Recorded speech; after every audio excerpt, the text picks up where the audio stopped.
Hari ini mata Jakarta kepada Papua hanya pada sumber daya alam. Dan ada kemungkinan manusianya mau dimusnahkan. Hidup korban. Jangan diam. Saya tidak akan langsung doa, ada sedikit yang saya mau sampaikan. Pesan dari Papua yang saya bawa ke sini. Oke, kawan-kawan. Hari ini kami telah saksikan bersama yang menjadi presiden adalah pelaku pelanggaran HAM. Kalau teman-teman rasakan dekat di sini, yaitu pada peristiwa pelanggaran HAM yang terjadi di era awal reformasi. Itu sangat dekat dengan pimpinan yang menjadi presiden hari ini.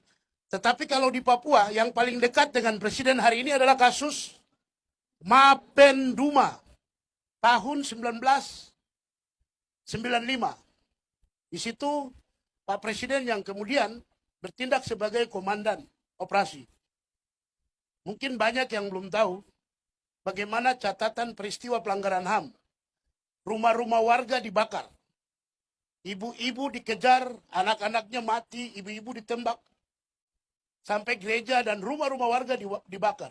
Itu semua adalah catatan pelanggaran HAM yang dilakukan ketika Presiden hari ini menjadi komando pembebasan Sandra tahun 1995.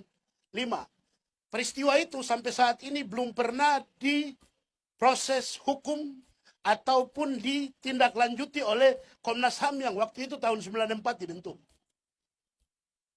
Ini kemudian menambah deretan panjang fakta pelanggaran HAM yang dilakukan oleh Kanjeng Gusti hari ini.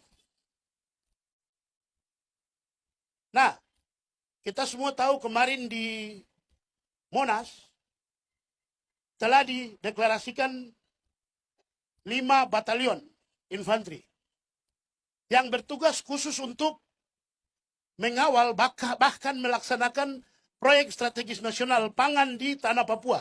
Pertama di Merauke, kedua di Bovendigul, ketiga di Kerom, Kabupaten Kerom, keempat di Kabupaten Sarmi, dan kelima di Kabupaten Sorong.